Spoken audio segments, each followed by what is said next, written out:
Bismillahirrahmanirrahim and Assalamu alaikum. This is HR journalist for MN Consulting and you are watching I Must Know. First of all, welcome you all to Practical HR series.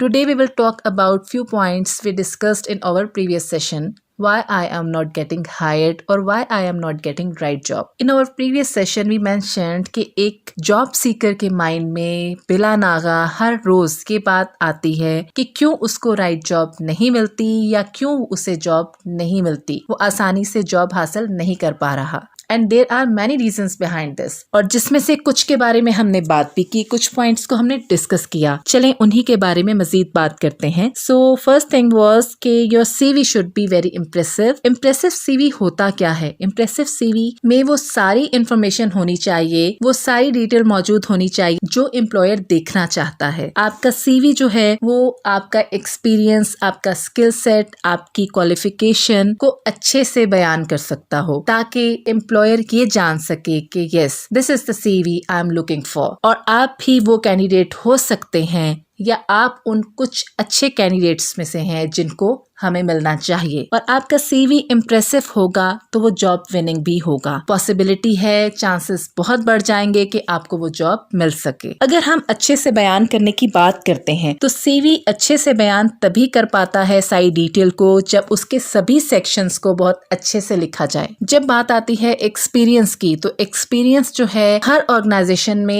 एक ही role differently लोग play करते हैं। एक department इस organisation में किस तरह से चल रहा है, दूसरी ऑर्गेनाइजेशन में किस तरह से चल रहा है, वो दोनों चीजें चेंज होती हैं, हो सकती हैं। तो आपका जो एक्सपीरियंस है वो इस तरह से लिखा जाना चाहिए कि आपके एक्सपीरियंस सेक्शन को देखने के बाद एम्प्लॉयर ये जान सके कि हाँ, इसको इस रोल में जिसके लिए मैं लाना चाह रहा हूँ उस पे कितनी ज्यादा ग्रिप है। इसी तरह अगर हम क्वालिफिकेशन की बात करते हैं, क्वालिफिकेशन जो रिक्वायर्ड है वो आपके पास है और आप अप्लाई करने जा रहे हैं और उस क्वालिफिकेशन को आपने हाईलाइट भी करना है। समटाइम्स ऐसा होता है कि हमारे पास उसके अलावा भी डिग्रीज होती हैं, हमें उन डिग्रीज को बिल्कुल बयान करना चाहिए, मगर जो डिग्री रिक्वायर है, जो क्वालिफिकेशन स्पेसिफिकली रिक्वायर्ड है, एम्प्लॉयर चाहता है कि उसके बारे में बात की जाए, उसको अच्छे से लिखना चाहिए कि वो क्वालिफिकेशन, उसकी स्पेशलाइजेशन क्या थी, कहाँ से हुई, कब हुई, और उसके बारे में अगर आपने कोई अचीवमेंट्स हैं तो वो भी आप मेंशन कर सकते हैं। फिर बात करते हैं जी कि यू शुड एलिजिबिलिटी क्राइटेरिया को अगर आप मीट नहीं करते तो you should not apply for that job. Eligibility criteria यही है कि हमें कैसा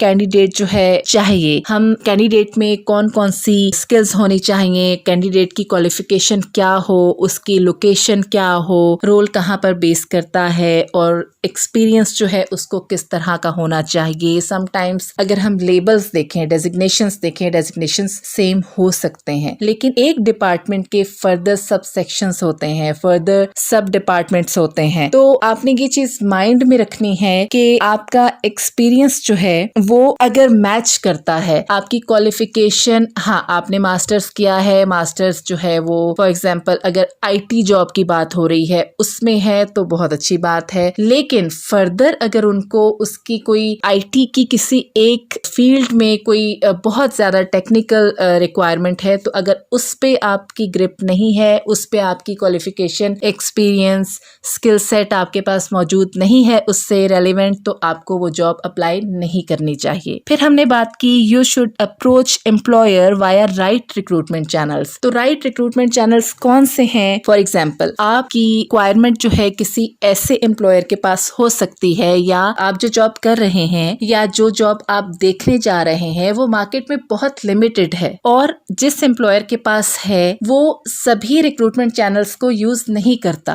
वो हो सकता है कि वो अपनी वेबसाइट पे जॉब्स पोस्ट करता हो, आपको वहां जाना चाहिए, हो सकता है वो किसी प्रोफेशनल नेटवर्क पे जाता हो सकता है वो किसी एजेंसी के थ्रू रिक्रूटमेंट करता हो सकता है वॉक इन कैंडिडेट्स के लिए भी वो उनके पास गुंजाइश हो, वो वॉक इन कैंडिडेट्स को भी एंटरटेन करते हो। तो आपको ये चीजें पता होनी चाहिए, आप आपको रिसर्च करनी चाहिए कि आप जिस एम्प्लॉयर के पास जॉब अप्लाई करना चाहते हैं या आपने सुना है या आपको पता है कि उसके पास जॉब है, आपने कोई ऐड देखा है, आपको पता होना चाहिए कि एम्प्लॉयर कहाँ जाता है रिक्रूटमेंट पर्पस के लिए। आपको उसी चैनल के थ्रू उस एम्प्लॉयर को अप्रोच करना चाहिए। फिर हमने बात की you should give right answers to typical interview questions. Interviews में बहुत सारे क्वेश्चंस ऐसे हुआ करते हैं जो बहुत कॉमन हैं, टिपिकल क्वेश्चंस हैं और बहुत सिंपल हैं, लेकिन उनके आंसर्स बहुत सोच के देने होते हैं। फॉर एग्जाम्पल, जब भी कोई इंटरव्यू के लिए जाता है अक्सर ये पूछा जाता है कि why you are leaving your current employer, और कैंडिडेट्स अपने करंट एम्प्लॉयर की अच्छी इमेज नहीं क्रिएट करते, अच्छी बात मेंशन नहीं करते। वो ऐसी रीजन दे जाते हैं जो एम्प्लॉयर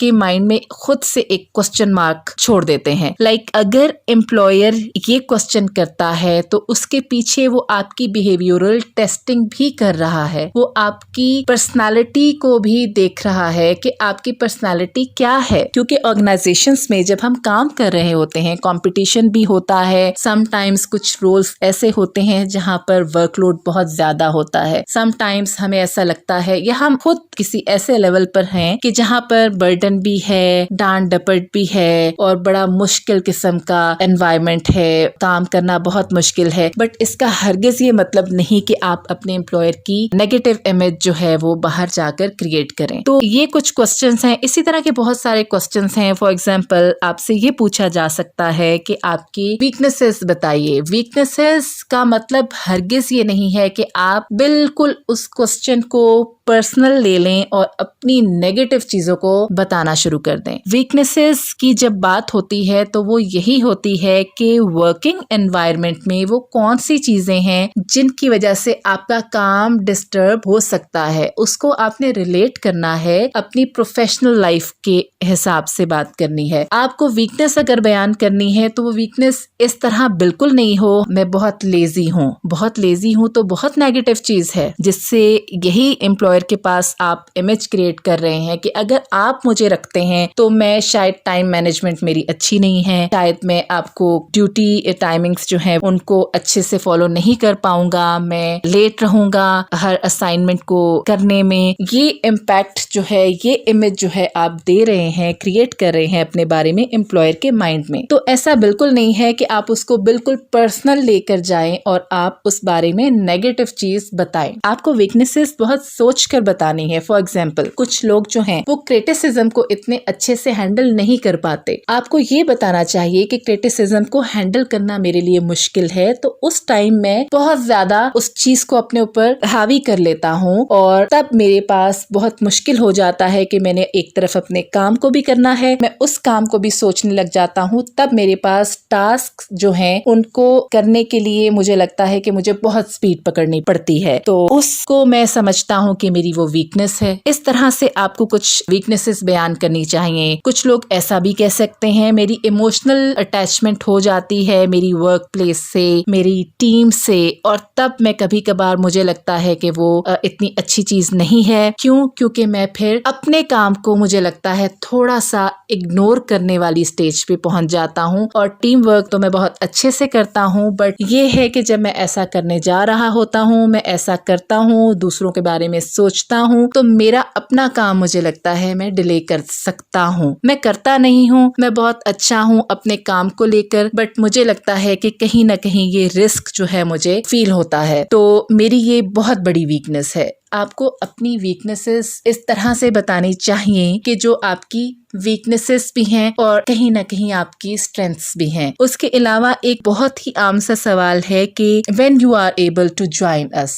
या when you will be able to join new employer, या ऐसा कुछ भी सवाल जो है आपसे किया जाता है, तो उसके बारे में आपको कभी भी ये नहीं कहना चाहिए आई एम अवेलेबल नाउ या I can come from tomorrow. ऐसा आपको बिल्कुल नहीं कहना चाहिए। क्यों? अगर तो आप जॉबलेस भी हैं, तब भी आप जितना जल्दी डिसीजन लेते हैं उतना जल्दी आप हो सकता है फ्यूचर में भी डिसीजन ले पाएं। आपके पास कोई और ऑप्शन है, आप तब भी ये डिसीजन ले सकते हैं। तो आपकी इस रिप्लाई से एम्प्लॉयर के माइंड में एक अच्छा इमेज आपका क्रिएट नहीं होता। आपको हमेशा ये बताना चाहिए कि कितनी अर्जेंसी है आपको कितना जल्दी ये जॉब जो है उसको फिल करना है, क्लोज करना है। तो उसके बाद मैं देखता हूँ। अगर तो आप वर्किंग हैं तो आप यही बताएंगे। अगर तो फॉर एग्जाम्पल आपके पास आपका कोई ऐसा एम्प्लॉयमेंट कॉन्ट्रैक्ट है कि आपके पास नोटिस पीरियड नहीं होगा उस सूरत में जब आप अपने करंट एम्प्लॉयर को छोड़ेंगे, तो आपको तब भी यही कहना चाहिए कि अगर मेरे पास ये जॉब ऑफर आती है तो मैं बात करूंगा। मेरा ख्याल है कि बहुत जल्दी मुझे रिलीज मिल सकता है और अगर मुझे रिलीज मिलता है तो वो ये टाइम होगा। हाँ, मैं मिनिमाइज करने की कोशिश कर सकता हूँ। आपको इस तरह से इस